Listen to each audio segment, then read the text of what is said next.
So. Yeah. How'd you get the name, read the document, the professor over there? I thought you were at Taiwan. What's up with that? I don't know. Honestly, I don't know. And it started crazy. Like someone was calling me like the teacher or something, and it just I don't even know. I didn't even know for half the year, and then one of my teammates' wives was actually a teacher. She's South African, and she was a teacher at like the American school, and she was like, she came up to me one day. She's like, "Do you know people call you teacher?" And I was like, "Oh wait, they're screaming it out in a different language." Yeah, so okay. it's in Chinese. It's Laosei or Laosi or something. So like I heard it all the time, but I didn't know. Like you don't know, so I'm just like I didn't know what they were saying. So half the year went by, and she was like, "Yeah, that's what people are calling you." And then I don't know when it turned into the professor like that. Yeah. It's just kind of like I don't know. You graduated? I don't know. It's weird because it's one of those nicknames. I'm like it's not that cool. So I'm like. Yeah.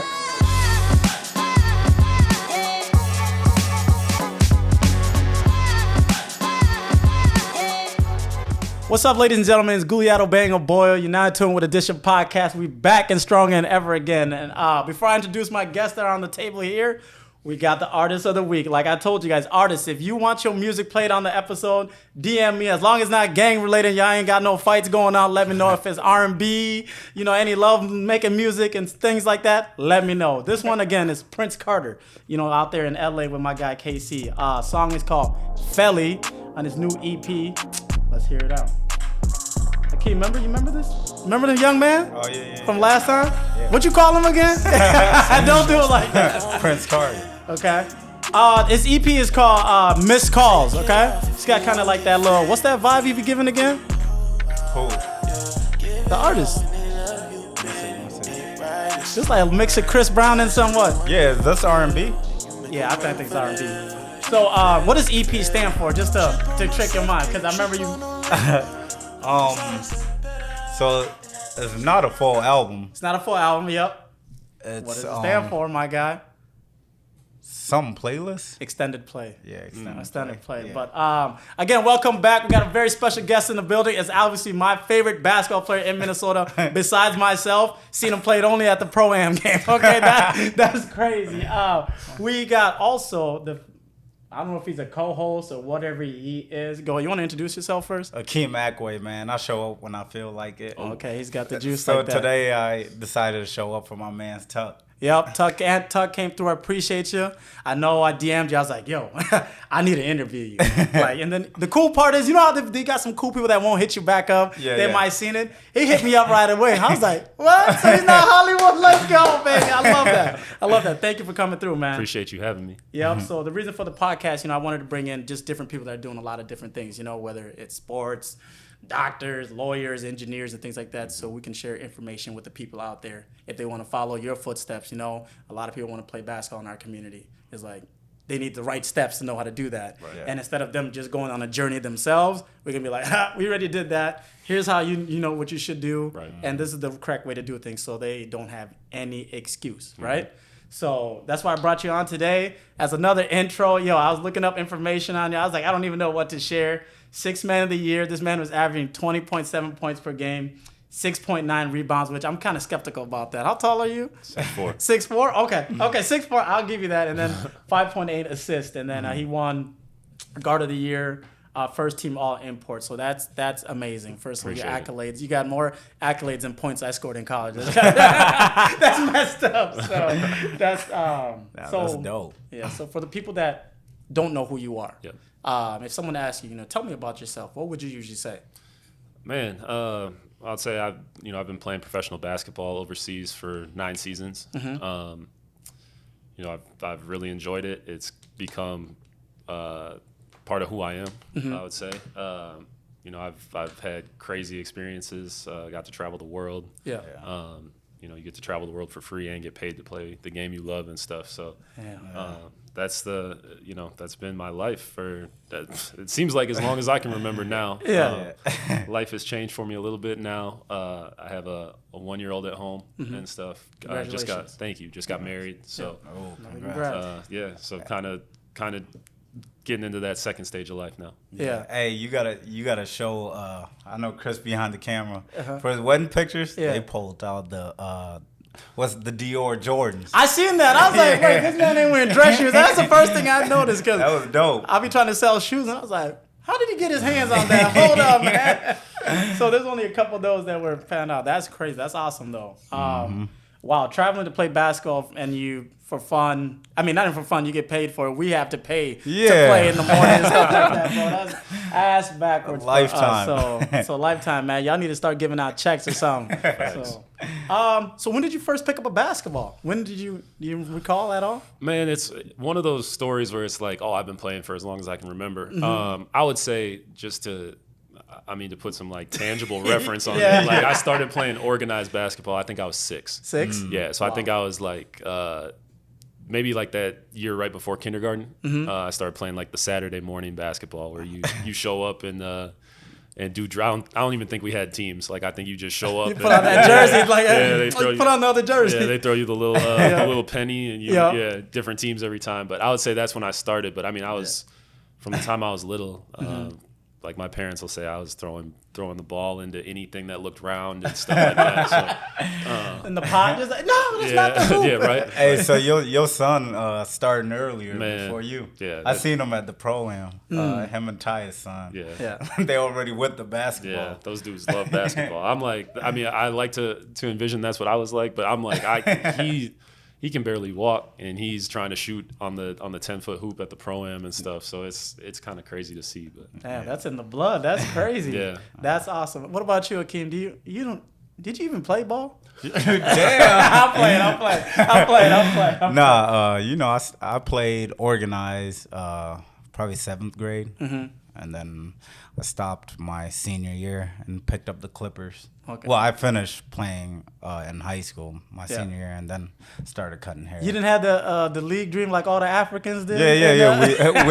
I did, but my brother kept it real with me. He was like, bro, you're 5'9", you weigh 120. Damn. You don't even start on your own varsity team. He's like, bro, you got to give it up now. But then it was just like, a lot of politics and stuff like that usually. That's how they got you? With the black guys. Yeah. Wait, did I remember you dunking by chance a long time ago? I mean, I dunked like once at practice. Yeah. But hey, crazy story. So my coach was like, hey, y'all, if Akeem dunks the ball today, this was at practice. Yeah. He's like, we ended practice early. And you know who we played the next day? Huh. We were playing Cooper versus Rodney and them. So, like, yeah, man, we about to lose anyway. So let's give it up.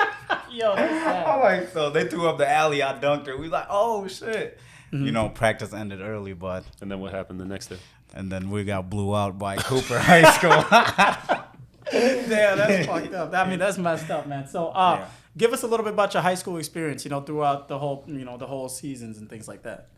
So I went to Minnetonka. I transferred there like 2 days before freshman year started. So I'm an Apple Valley kid, grew up in Apple Valley.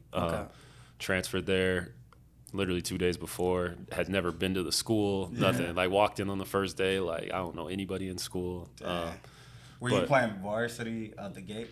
Yeah, I started from day one. But remember they had that rule where if you switch school, you got to wait like another year. Was that in effect? So that happened after. Like that was like, people call that like the Hopkins Minnetonka rule because it was like, but that happened after They were us. trying to stack the deck like Miami.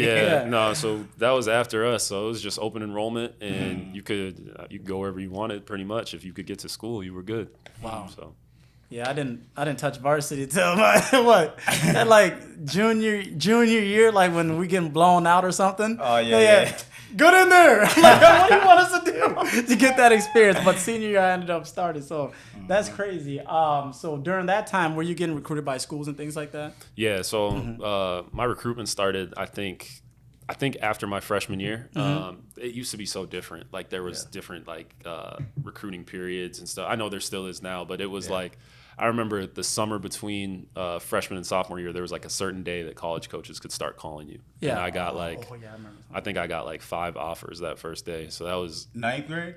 Well, I was going to be a sophomore, so it was that summer in between. So that was an exciting day, just because like you never really know. Like obviously you have aspirations to play Division I and stuff, and like I had played well in AAU that summer and stuff, but I didn't know because I hadn't been able to talk to coaches. So that first day I got And you wasn't making your own highlight tape like these kids now. No, Ball is life. no. Courtside film. Yeah. We didn't have any of that. Yeah. We had Ball is Life, but you had to be Derrick Rose, John Wall and those guys. Yeah. They weren't coming to Minnesota for anybody at that point for Ball is Life. So Man, the only offer that I had was summer school, man. That's crazy. That's wild. You have 5 offers in college right away. I didn't even know what college was, It's like, what college? You get done with it? So, after, what made you choose, I think it was University of Iowa? Yeah. What made you choose that college out of all the other offers that you had, during your time? Again, back then there was different rules. So, like now kids can. I think schools can pay for kids to fly back and forth. I think they can pay for your parents to come to games. Yeah. There was just all kinds of different stuff that back then we couldn't do. So for me, growing up in a single parent household, it was important that my mom got to see me play, but also like the proximity was important. Like I had to be close to home by, yeah. because like I wouldn't be able to come home for breaks, anything. Like I couldn't afford to fly like that and stuff. So it was like Iowa was a 4-hour drive. My mom came to every one of my games. She would drive down after work and drive back after the game. That's tough. And be man, at work. that's support. Yeah. Real support. Yeah, she'd be at work the next morning. So it just had a lot to do with like how close it was, but also it was in the Big Ten. And again, I got to start as a freshman. So it was. So if it was Kentucky, you would have told your mom to, hey, Mom, come watch me. Yeah. Kentucky, right? I think Kentucky was operating a little differently, so they might have been able to get her out to the games somehow. But no, I mean, obviously, if you have a chance to go to a school like Kentucky, Duke, Kansas, you have to do that and figure it out afterwards. Yeah, I was gonna. I don't know. Would you do that, Akeem, if you had to go to one of those schools, but you're not playing, you're on the bench, or would you want to be the man somewhere like at a lower? For the clout? No. Dang, that is a tough question. So you're saying if you're not starting? Yeah, you're not starting. You're on the bench. Yeah, you're on the Duke team. You might be. But you might get 2 minutes or something. Someone like Allen, the white kid that went with Tyus, he wasn't starting at first, right? Grayson Allen, but then eventually he became a starter, and now he's in the NBA. So it's just like when you're playing with great people, you're forced to be better. Yeah. So it's like, would you rather be a one-man show at a But nowadays, college? isn't that what it is? You got to be the man to get looked at. Though sometimes it depends on where you're going. Yeah, what do you think? Do winning matter? No. One time, one of the guys I cut, I'm not gonna say any names, but he was telling me like, so someone like who's it? Trey Young from Atlanta. He told me he could have took that move where he went to Oklahoma and took all the shot, but then instead he went to a different situation where the team was overall a good situation. So, what do you think? In that case, like, what would you do? Would you rather go to a stacked team? I think it just depends on who you are and what you're capable of. If you're someone like Trey Young or someone like that, you're going to school for 1 year to work on your game and just to really fulfill the requirement of being out of high school for 1 year to get to the league. So you're not you're not looking at it any other way than I'm going here to put up numbers, raise my draft stock, and get out of here. Dang, that's crazy because if I was just looking at Cat's stats in Kentucky, and I think he only averaged like 10 points or something. But then it's crazy how they could still see the talent only averaging 10 points. Because some people got that vision, like this person's going to be, if they work on themselves, they can be great, So if they got that, then hey, you might as well. Yeah. Now, looking at, I was doing a little research. I was like, yo, what can we find, or everything around. You went to, multiple different schools. Can you tell us the experience of doing that? Because I know back then, if I remember right, I was at a D3, right? And I wasn't getting no tick, man. Hey, we got to put the stats up here. It's ridiculous. It's so sad. And, a coach came up to me and was like, hey, listen, if you want to come over here and play over the winter, right, you can right away. Now tell us about that process of going to different schools and were you able to play right away, Because I know rules just keeps changing over time. If you stay in the same division, I think you can play. But if you go from a higher division to a different, for different, it changes a little bit. Yeah, so if you transfer parallel, what it used to be was if you transfer parallel, you had to sit. But if you transferred down, you could play right away. So if you went from a D1 to a D2, you could play. D2 to D3, you could play. Okay. D3, I don't even know if there's transfer rules, really. Because technically there's no athletic scholarships. That's true. So I don't know what the rule is on that. But my college career was just, I mean, a lot of people know the story. It was I got in trouble freshman and sophomore year at Iowa, just underage drinking. Kind of just derailed what I was doing there. It was, by the time I decided to transfer, I just didn't feel like being there anymore. Like it got to the point where I just felt like I couldn't be there anymore. Yeah. So then I ended up kind of taking that path of like, well, I don't want to sit because I'd gotten in trouble twice. I'd been suspended for big chunks of time. I'm like, I want to just play. Yeah. So I transferred to a D2. I went to Winona State, which they had just come off of winning. I think they won 2 out of 3 national championships. Yeah, first and time I got accepted into. yeah, so I transferred there kind of sight unseen. Like I was just kind of like, I'm just gonna go there and play. Just trying to play, yeah. Small. One of the worst decisions I've ever made in my life. Why is that? I just hate it. I had the worst year of my life. Just like playing or? I didn't play well off the court. Like I just hated being there. Like I would come home every weekend. Like outside of the season, I was driving home every single weekend. Is it the friends group that you were around, or like the party life, or like? It was just it's a small school, yeah. and it's crazy because like back then it was like a 8-to-1 girl to guy ratio because it's like I a, remember they had a crazy ratio. yeah, it's like a I almost went there. nursing and education hub and stuff, and so it was just I don't know, I just didn't like it, like, and so I ended up transferring before the year was even over. I finished the basketball season, and I transferred to Moorhead State because my assistant coach at Iowa had got the head coaching job there. Oh, okay. So I transferred there, and then transferring D2 to D2, I ended up having to sit a year, which was the best thing I did because it kind of allowed me to like refocus. Did you still got eligibility? Like if you do that, Yep. it's like a red shirt type Yeah, of deal? so I redshirted technically as a senior, and then played my 5th year. Okay. I think I was 23. So Yeah. but yeah, that was the best. That was the best decision I made, coming off the worst decision I made. So Okay. Now, just for a situation like that, because me too personally, I used to just retweet things like things that I think that are funny. Right. And it was like back then, it was like, what is it, 2000? Man, I'll say like 14, 15. It was on Twitter. It's like brothers be anything to do with their CDs, but it's the N word. Yeah, yeah. And it's a corn, the little corn crop circle thing. Yeah. And I retweeted that. I'm thinking it's funny. I go to the school. There's like a golf outing or whatever. It's my first time one of the first time meeting the coach. Get up there, we're helping him. He's like, hey, come here. I'm like, what's up? What's going on? I'm happy. He's like, look at this. I'm like, whoa, what's wrong? He's like, yeah, if this was someone else right now, I wouldn't even want you at my school. You can't be retweeting things like this. And I was like, But how are people, like younger guys, supposed to know these things? Though? yeah, because we think it's just funny, and you just post things on the internet. That's actually what I want to go on, like social media. Like, what advice would you have for kids nowadays, just so they don't happen the same thing happen to them? And now even social media nowadays like even amplifies it, because let's say you're walking around campus, oh, that's it right there, that's, everyone's just filming you. So what advice would you have for people to avoid some of those issues? my biggest advice is if you think twice about posting something, reposting something, don't do it. It's not. I mean, it's not that funny. Like, no matter what you're trying to retweet, like it's not as funny as you think it is, and if it can be detrimental to you, then it's not worth it. Yeah. I would just say too, like back then, freshman and sophomore year, I was underage drinking. I got in trouble for it, but I was still doing it. Like I got in trouble twice, and I was still doing it. Yeah. And like now, just the amount of phones and stuff, like people. Yeah, like just the fact that like people could have been recording me while I'm out after I just got in trouble twice. Like I just wasn't. It wasn't a thing back then. Social media, like Facebook, had just kind of came out. Twitter was just getting popular. Like it wasn't like it wasn't something we had to worry about. But now you just have to be cognizant that there are always people watching you. So you just gotta. I mean, it sucks, but it's it's the nature of the beast, and it comes with what you're doing. So you just have to be aware of that.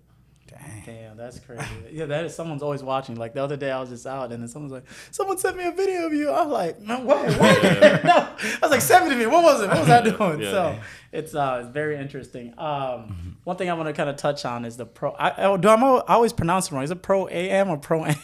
Pro am. Pro am. Yeah. Tell us a little bit about the pro am. Like how has this changed from Minnesota and you being in it? The whole experience. It's changed a lot. When we were younger, like when I was like 13, 14, 15, they used to play at the Salvation Army. It used to be. Wow, it's been around for that long. Yeah, so it used to be the the Howard Pulley Pro-Am, and it was awesome. Like all the most of the Timberwolves guys played in it. Like I think Kevin Garnett played in it. I know like Chris Carr played in it a lot. Trenton Hassel, like a lot of names that like people don't remember, but those guys played in it, like showed up every time and stuff. And so like I remember the atmosphere at Salvation Army in St. Paul was crazy. And then it just kind of fell off. Like it just fell by the wayside. But Jamar Diggs, that's the owner. Yeah, he brought it back. Like what is that? 5 years ago, we started playing at De La Salle. Okay. And yeah, that's true. I remember going to De La Salle. Yep. So he brought it back. He's done an amazing job. What does it take for like the owner to get like pro players to come want to do it? Because contract season, and, like how does he get someone like you or like Tyus to want to put a team together?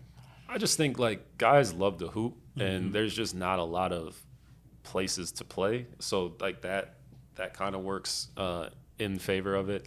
But also just like pro-ams have gone viral. Like you see Jamal Crawford's, you see the Drew League, you see Dykeman, you see all these different the Miami Pro League, the Atlanta the AEBL or whatever it is. Like there's just guys want to play in it because other guys are playing in it. And that's kind of what it takes, is just one guy or two guys or whatever to play, and then other guys are like, oh, it's valid because he's playing in it and stuff. And I think this year was the first year I'm like, I feel like we're starting to get back to what it was back when I was little, with having the Timberwolves guys show up, even having like the guys that are new. Like I think that's a big thing. Having like having Wendell Moore, Josh Minot show up. They're rookies. They're not from here. They don't know anybody here. Yeah, exactly.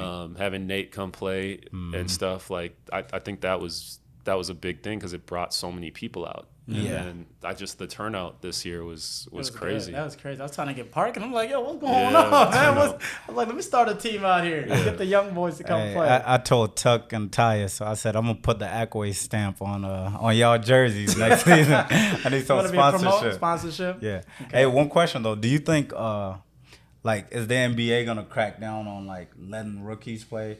For example, you see how Chat got hurt. Yeah. And, they didn't even play in the NBA yet. It's hard to say because there's the love of the game clause in people's contracts. That's like, I'm going to play basketball outside of playing for this team. Like guys have to work out in the summer. It's important for guys to play in the summer and stuff. So I could see them cracking down on pro-ams just because it's like high risk, low reward activity. Yeah. I was gonna say, since you love the game so much, how do you decide if you want to go 100%? Like if you see a guy get a steal, you're gonna chase him down for the block, or you're just like nah, let him have it. There's always that factor of you got to know what you're doing too. Yeah. This is at the end of the day, it's a summer league. Like it doesn't matter that much. But the competitive nature definitely came out this year, for sure and stuff. So I don't know. I don't know what the NBA is gonna. I don't know if the NBA is gonna do something or if it's gonna be more team by team basis. Yeah. And stuff. But I could definitely Chet getting hurt was a big thing. That's a big deal. Yeah. Especially when a number 2 pick. Yeah, and that was kind of the question. About him was his durability and stuff. So for him to get hurt, not even playing in the NBA, that's not.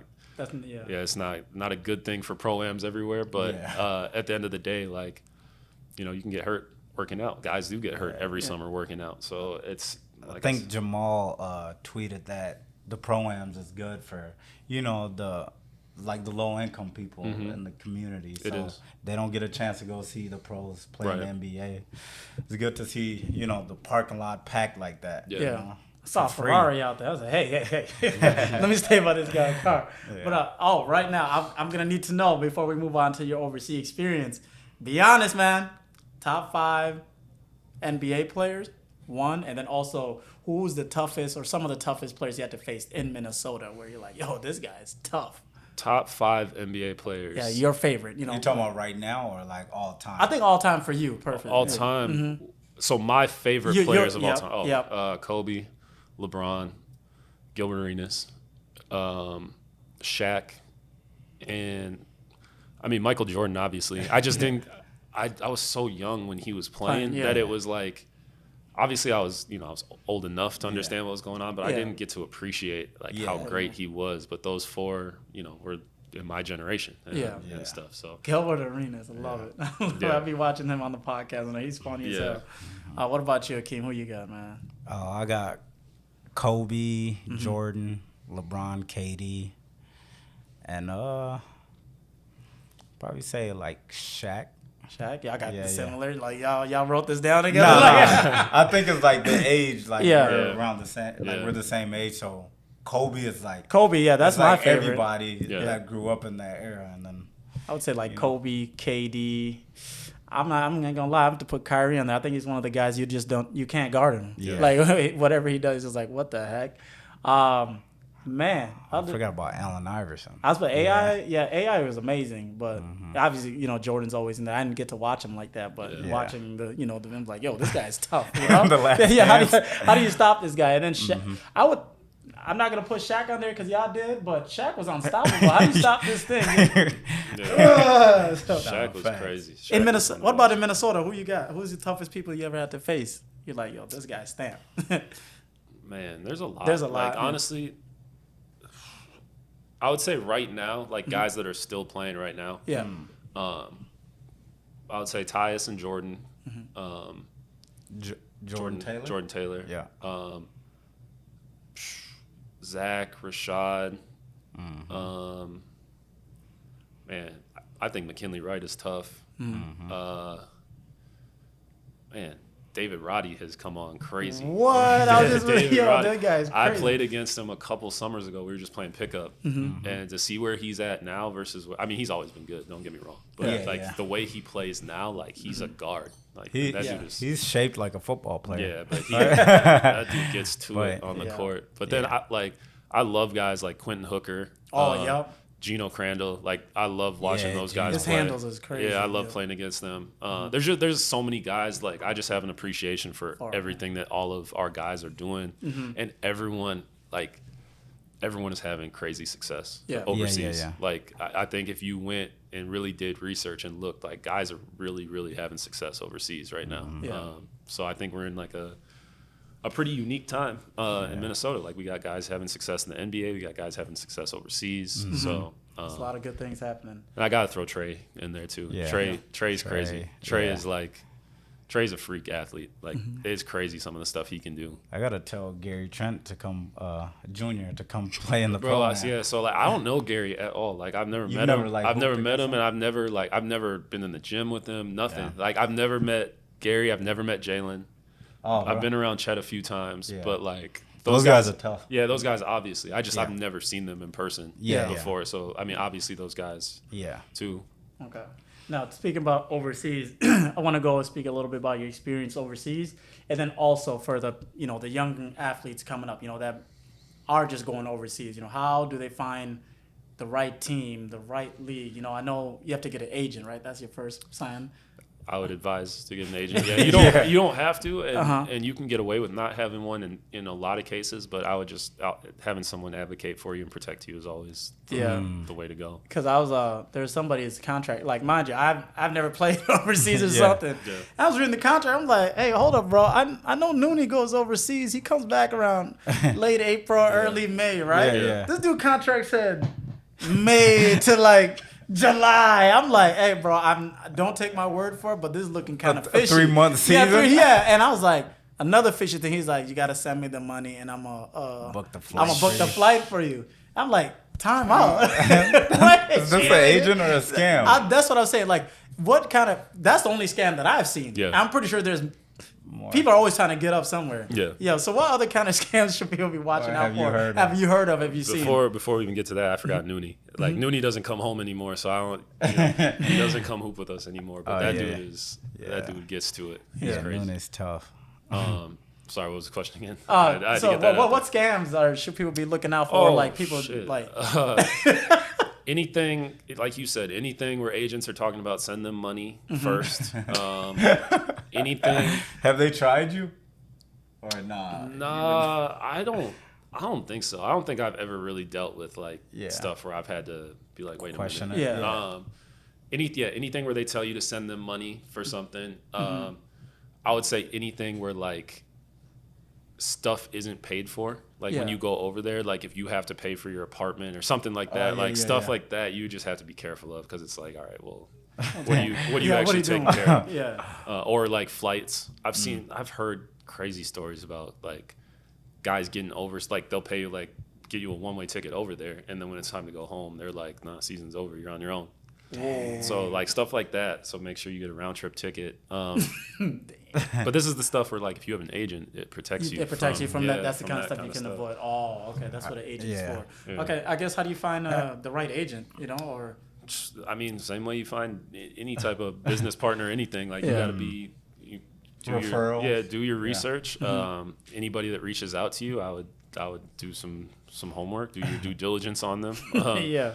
It's crazy what you can find on Google. Like you look people up, and it's you just gotta do your research, basically do your homework, and if your gut tells you not to go with them, don't go with them. Don't go with it. Yeah. So agents, they're like used car salesmen. Like they'll try to sell you a dream, like a car salesman will sell you a broken car. Like, Yeah, that's what they did to me. The Nigerian guy, he got me good. You know how my car got messed up? I had to get a new car. Yeah. And all the used car prices are high as hell. So I was like, okay, this car has 70,000 miles. A Toyota Camry, 2007. I go in there. He's like, yeah, this is the one you want. I'm like, can I go get it inspected? Yeah. He's like, oh no, let's see, this is the one, like, da, da, da. I'm like, so, and then he showed me like the Carfax, something, and I was like, oh, okay, this looks good. And he's African, I was trusting him, but he's speaking a little too fast for my liking. I was like, hey, where are you from? He said Nigerian. And he's like, to have this car saved for you, bro. Mind you, he has a dealership like somewhere out there. Yeah. And I was like, okay, he has a dealership, so he must be kind of official, right? Yeah. And, he's like, to have it like, so no one else buys it, just go get out 300, and I'll save it and you can come tomorrow. Yeah. So I go out 300, but he was just super African. He's like, can I come with you? What? Bro, he gets in my car. If I was uncomfortable, but I didn't know how to say anything to him, right? I was like, all right, we go get the card. I'm just like, type it in my code, give him the money, and I get the card next day. But now it's like having all these troubles, all the lights are on. I'm like, I should just got a damn new car, bro. So y'all be careful out there with the Nigerians, man. Sorry, my Nigerian people, y'all did me dirty. So, hey, question. So, with the payment, like, let's say, because most regular people don't know this, but let's say somebody signs like $1 million deal, right? They think, I feel like, and I used to think that, they think you get the $1 million right up front, right away. Can you break it down to the people, like, even in the NBA, like some of the guys I cut, I used to think that, like, damn, you signed 180? So I'm thinking, like, but nah, I guess they get paid, like, every 2 weeks. Like so NBA, you get paid every 2 weeks. Yeah. Overseas, you get paid once a month. Oh, okay. So overseas is nice because usually what you sign for is net, so it's after taxes. But yeah, it's overseas money is shiesty. It's a crazy. You could sign for one thing and you could get a quarter of it. You could get half of it. You could get none of it. Like it's. Damn. What do you do when that happens? Can you do anything? I guess that's the question. So you can sue. I mean, you can go to arbitration court. Like, I mean, there's avenues you can take, but a lot of times it's just move on. Just go to a different team. Wow. Hey, didn't Nooney say one time they was holding out on the he's on like, the payment? he's like, yo, where's my check at? Like, yo, you guys are tripping, So and you just like you said, I think he got up and left the team. He's like, all right, I got you. I'll just go to a different team, The amount of times you hear tomorrow. Like, you're like, all right. Hey, is it true that the coaches have more power overseas compared to like an NBA coach? Like, you know how it's like a players league here, and then like let's say somebody like LeBron low-key got the power to get the coach out of there. But one of the guys was telling me like overseas is different. Like you got to listen to what the coaches.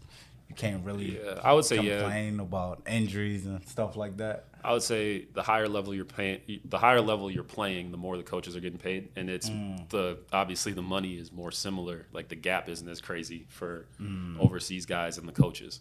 So like that's the toughest part about the NBA is like if I'm making $40 million a year and you're making $3 million as the coach, what are you gonna say to me? What are you gonna say? So money dictates what you consider. That's crazy. But I would say also like the relationships that the coaches have over there with like the the GMs. Like a lot of times coaches are like former players of the club or true. Just have different types of connections where they're more plugged in. So it's yeah, they do have, I would say they have more power just from my experience. Like the teams I've played for, like the coaches have seemed like they've, they're pretty well established. They can kind of call the shots versus I've played for a couple teams where like it was a new coach where I didn't really care what he was talking about. Yeah. 'Cause I knew like, I knew he was going to. Taking this shot, man. Yeah, he was going to be gone before I was. Yeah. What was the highest level? Because I know it's usually like levels of the leagues out there. Yeah. Was it China or Taiwan? Yeah, the highest level I played in was China or Taiwan. I played in Turkey my last year in Europe. That was fun. That was a really good league.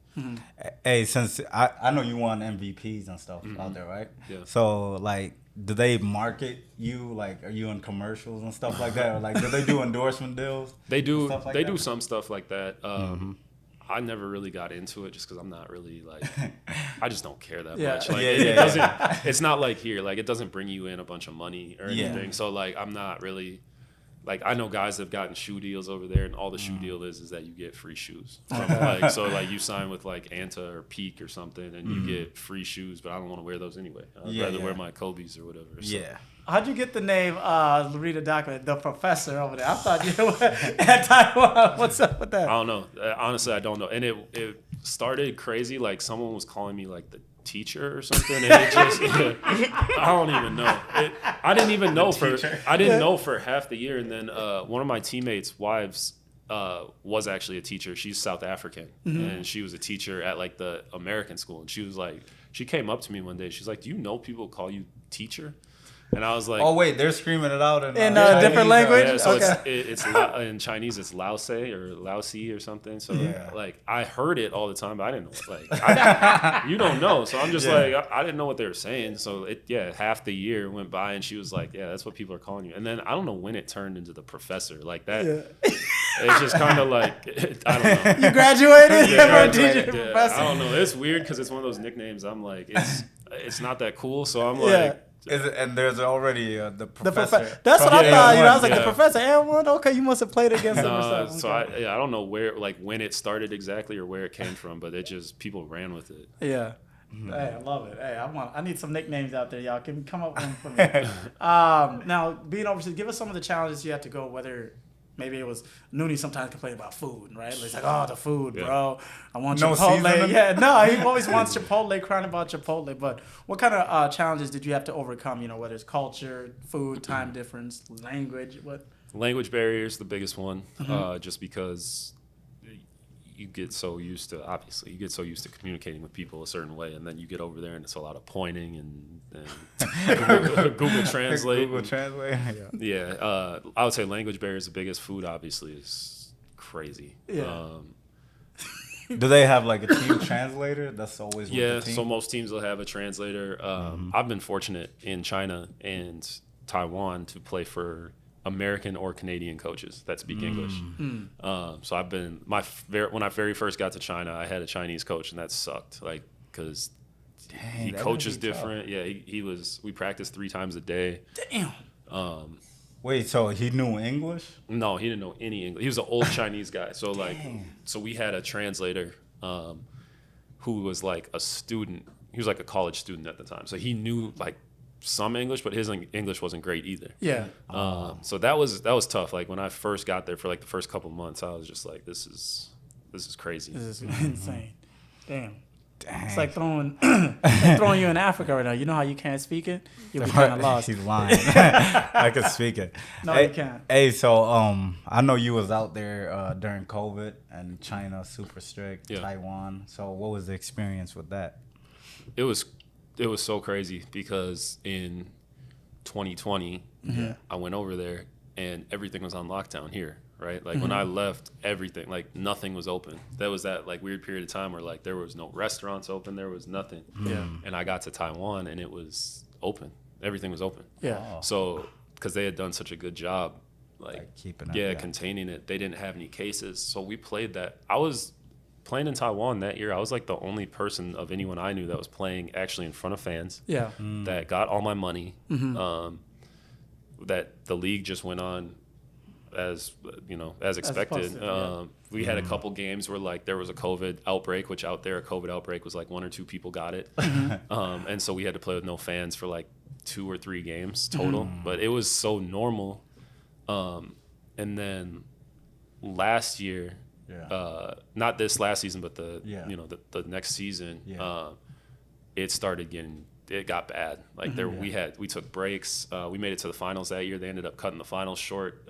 We were down 3-1 in the finals, and they were just like, "It's over." They're like, "We're not gonna lost, man. Come on. Yeah, we're not gonna finish. It's over." We were playing without fans in the finals. The bubble. Is that even fun? basically. Because I Man, we feed off hoop the- at Lifetime I know, with no okay, listen, fans. though, What you back talking then, but you feel that energy though. Like the crowd gives you a different type of energy. It's When different. It's loud. It's definitely different. When you're playing for bonuses and stuff, you find a way yeah. to But true. That's true. you find a way to motivate yourself. But, I would say it's different, but it's not what you think, where you're like you're not motivated to play. Yeah. Dang. Because I think I only play good when girls is around. I ain't gonna lie. Like, oh, that's the guy. That's the guy. You seen the meme with Jordan Poole? You know how he just be dribbling crazy? Yeah. They said that's a dude when you see a girl in the crowd start going crazy like that showing up. I ain't gonna lie. I think that's a couple people's motivators. So okay. I think. Well, I don't know if we touched on this. Let me ask this. So you had your son during COVID? Because I know last time you was telling me a little bit, like, that was one of the decisions. Yeah, why. so we had him end of June last summer. And it was tough going over there again because the way that they've done the COVID lockdown is only family can come with you. And my fiance, or my wife now, we were engaged. So there was a special exception if you had a child together, but that paperwork took so long and stuff. So I didn't get to see them for 8 months. Dang. That was. Wait, so he was born and you didn't see him? Or He was born. No, I was there. I was there when he was born because it was summer. I was home, Yeah. so I was there until he was born June 28th. I was there until like November 10th, and then I had to take off. So he was like 4 months old when I left. Yeah, that's tough, man. Yeah, that's tough. So I came back and he was crawling and stuff. Luckily I was back. He started walking like a week later. Like a week after I got home. So. That's dope. That's dope. I don't know if we touched on this. I think I might have heard a little bit about it, but like, so when you get paid overseas, do you have to pay taxes in America too, or how does that This work? is an important part of the podcast. Like, guys think that you don't have to pay taxes. You still have to file your taxes. You probably won't have to pay very much in income tax, just because you can't be taxed twice on your income, and the teams pay it. So when you sign a contract, like I said, the money you get is net, but you're actually signing for a different amount. You're signing for a different gross amount, and then they're paying taxes on it to get you to whatever. So so when you transfer it to your account here, then you file your taxes, and then so they still tax you on that. You just file your taxes, and like my best recommendation is go pay money to get a good CPA that knows about foreign tax credit and all that stuff. Yeah. And they'll file your taxes. You'll probably end up having to pay them $500 to $1,500 somewhere in there to file your taxes. Yeah. But you'll end up paying, I think one year I paid like $40 in taxes. Okay. So it's just like, but I ended up having to pay the CPA, like, I think I paid him like $2,000. So, but you have to file taxes, especially now because they're cracking down on people making money overseas. Because there's so many artists, athletes, teachers, all these people making money overseas and then coming home and not paying taxes or filing taxes. So my best advice is still just file your taxes. You're not going to have to pay that much, but I'll tell you when you do have to pay a lot is when you get audited and they come and get you and you have to write a check on the spot. Yeah. So hey, I ain't gonna lie. So I just went to my accountant today, actually. Yeah. Because is that when you said you're meeting with the Illuminati? They sent me some paperwork. I'm like, IRS. I took it down there. I'm like, what's this? So, like, I think usually I didn't know much about this, but like, let's say you invest on Robinhood and shit. You know, you hit a big lick. Yeah.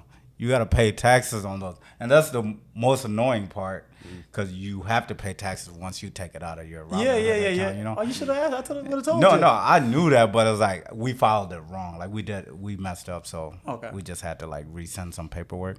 But I just find it crazy that I'm taking a risk with my own hard money, and when I finally hit, I gotta pay taxes on that. Like it doesn't make sense, you know. But no, that's crazy. Don't like play what with you them said, three-letter man. Get a boys, good man. accountant and It's worth it. It's so worth it to pay avoid all that. to pay for that. So now, just to transition to other place, because I know you got to get home by a certain time. So just to knock some of this out, life after sports is something that I always harp on some of the guys. Right? I'm like, you guys play basketball, which is awesome. You're getting paid to do what you like, but I'm kind of a realist, if you want to say that, or I give you a vision of what possibilities that could happen. You could be playing, going up for a dunk, land down on the ball, you injure yourself, you're done playing basketball. Yeah. So you're one injury away from your career being over. Yeah. So as an athlete, I always try to tell them, like, please figure out another avenue of playing, of generating money. Now, from your experience thus far, and what is the best avenue for athletes to pursue to maybe stay in the same industry, maybe because that's your that's what you know. So what kind of things can people do? I would say the biggest thing you can do is plan for the end. Like if you're still playing, I would start planning for the fact that you're not going to be playing, whether that's the next year, whether that's 5 years down the road. Like you said, like it's means to an end. Like it's going to stop at some point. So I started my own real estate investment company about 6 years ago. And so for me, that was a way that I was able to invest money, and it became pretty successful, and it was something I enjoyed doing. So I would just say find things like that you can be, I hate the term like be passionate about, because obviously we're passionate about what we love to do. And so telling someone like, hey, find something else instead of the thing that you're passionate about. But find something else that interests you. And as cliche as it sounds, just be smart with your money. Like that money is going to stop coming in at some point. And I think the best thing about overseas is it kind of teaches you that from the beginning, because you're over there, you're making money. A lot of guys are making good money. You don't have to pay for a lot. You don't have a lot of expenses. But then when that season ends, like when you get home in May and you don't go somewhere until September, you don't make any money in that stretch. So you're spending the money you've made, which is like a good, like it's foreshadowing for this is what retirement's like. Like that money stops coming in, and now I have to figure out how to make it stretch, or what else can I do to like generate income. So that, I mean, my best advice is be mindful that the money is going to stop coming in from basketball at some point. So what else do you like to do? What else do you think that you're good at? What else do you think can help you make money? Do you think so? I was at the shop and I didn't know the individuals that was getting cut back in Uptown. I think he was played football or something. He's in the NFL, but I didn't know that at the time. We were just speaking. I was just like, yo, well, what is the, when you get done, he's just like, every time I go somewhere now, he's just like, it's whatever, I'm just going to make a fake name. It's John, the football player, John, the football. So that was always his identity. Right. And when that ended and everyone kept looking at him like that, it caused him to be, I think he was a little bit depressed. Like, yo, I have a different identity. How important is it to have a different identity outside of basketball, Like, how important is that? Or is that important? I think it depends on you.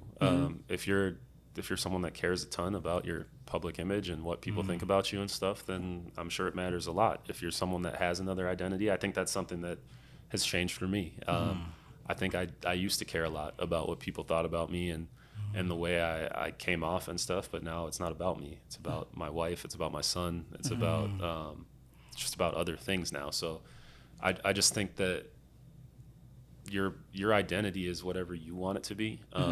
Obviously, it's tough with social media, with everything. There's so many outlying factors, and there's so many different avenues and stuff. But at the end of the day, like I said, if it's important to you, then you kind of have to, deal with that. You have to cultivate it and make it what you want it to be, portray what you want to portray. If it's not, then it just doesn't matter. You don't think about it. Okay. You got anything to say about that? Because do people just, hey, that's the barber Aquay, bro. He cuts hair. No, in certain states or cities, like LA, it's so fake over there, like to where like people introduce me as like the celebrity barber, because you gotta have like this image about yourself. Like I can't just be a regular barber. I'm a celebrity barber, you know. Yeah. But like with me, I know, and I don't know. It's probably gonna be hard whenever I retire. But I've been doing barbering since high school, so I was like, that's low key. That might be one of my fear. Like, what are people gonna know me as after barbering? You know.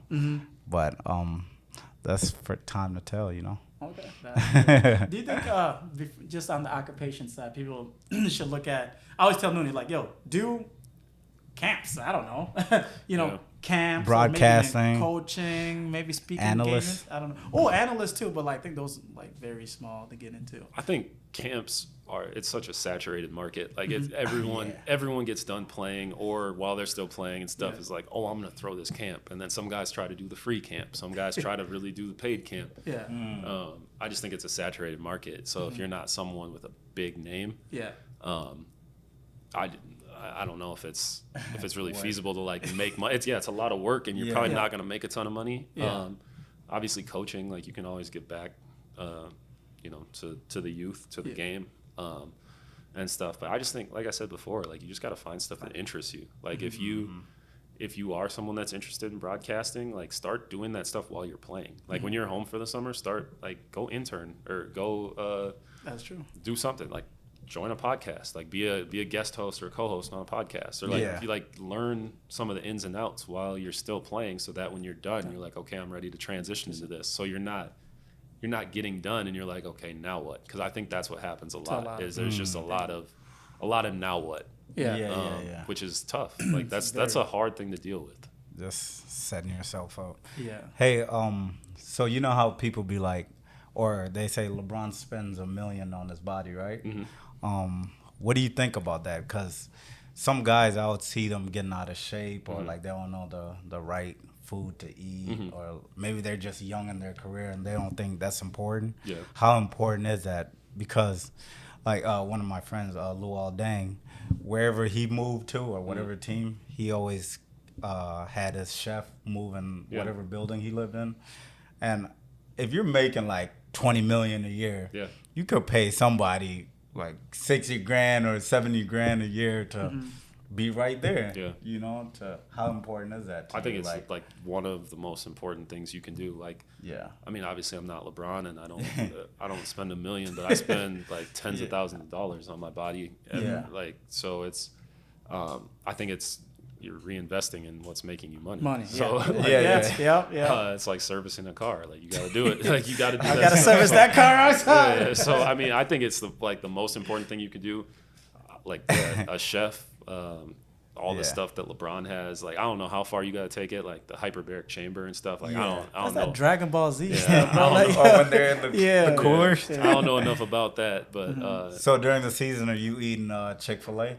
Because you're about to work it out anyways. Right? I've never had Chick-fil-A. What? Whoa! hey, whoa! Chick-fil-A, you're lying. That's you know right. He's getting paid by McDonald's, so he can't speak on Chick-fil-A. He's one of those guys. I've had a breakfast sandwich at the airport one time, probably like 6 years ago, but I've never had Chick-fil-A. Did it hit? No, it didn't. You didn't put the sauce on it. No, it didn't. But no, like people, anytime people talk about Chick-fil-A, I'm just like, I can't relate. I don't know. Why, bro? Hey, stop on your way home, bro. Chick-fil-A. Nah, this guy's sick. This guy called me from Mexico talking about, hey, can you go to Chick-fil-A? I'm like, for what? You're in Mexico, buddy. He's like, oh, my dog usually gets Chick-fil-A. Get him the chicken nuggets. I'm like, you're sick, bro. This dude is evil, weirdo. But I was on your IG. The last picture you just posted, it said, because I thought when I DM'd you, because I thought you were going to go to overseas, right? But you're like, no, I'm going to be here for a little bit, Yeah. What is next for Big Tuck? Saw the IG post. We're in the question mark. You can give us an exclusive. We can release this 3 months down when it comes. Or, what you got? What's popping, man?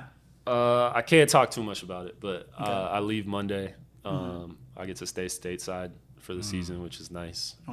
Get an opportunity that I'm excited about. So, I mean, I'll be close to home, which is cool. So yeah, I'm looking forward to it. Not ready to hang it up quite yet. Yeah. My wife wasn't ready for me to hang it up. Yeah. So she's glad that I'm able to continue playing, and that my son will be able to come watch, and that I'll be close to home. And also glad that she doesn't have to get up at 3 a.m. to watch games on YouTube and stuff, and then try to make it to work at 7. So that's awesome. So that's most of the questions I had, Akeem. I don't know if you had any last minute questions. I know he's got to go home, put the baby to sleep. I definitely understand. We're in the middle of boondocks. We're out here in the middle of nowhere. So now we covered everything. You covered everything. Yeah. Is there a last message you want to give to the inspiring athletes that are on their journey, in the basketball journey, that they should take away from this podcast? At the risk of sounding just super corny, just knowing that, like, Look, which one is it? That guy. Give it. Just knowing that everything that you do goes into, like, what you're ultimately going to become. So I think the amount of stuff that you pour into your bucket ultimately shapes who you are. So whether that's working out, eating healthy, taking care of your body, all that stuff. I think that's the most important thing I could stress to young people, is that you have to fill your bucket up as much as possible. If that's if ultimately what you want is to be successful playing a sport, if you want to be successful running a business, as Akeem can talk about, you have to fill your bucket by doing things that are going to help you be successful. So that's my biggest message to people that are aspiring to do something, whether it's big or small, is just make sure that you're doing things that are conducive to success. Awesome. And just like that, ladies and gentlemen, we are out of here. Take that message, eat it up, let it go. And Guglielmo Bango Boyle, thank you so much for flying down here. I don't know if you drove. Did the car drive itself out here? He got the Tesla now. So I had the autopilot on. Appreciate you. We out of here, gang. All right, thanks for having me. Yeah.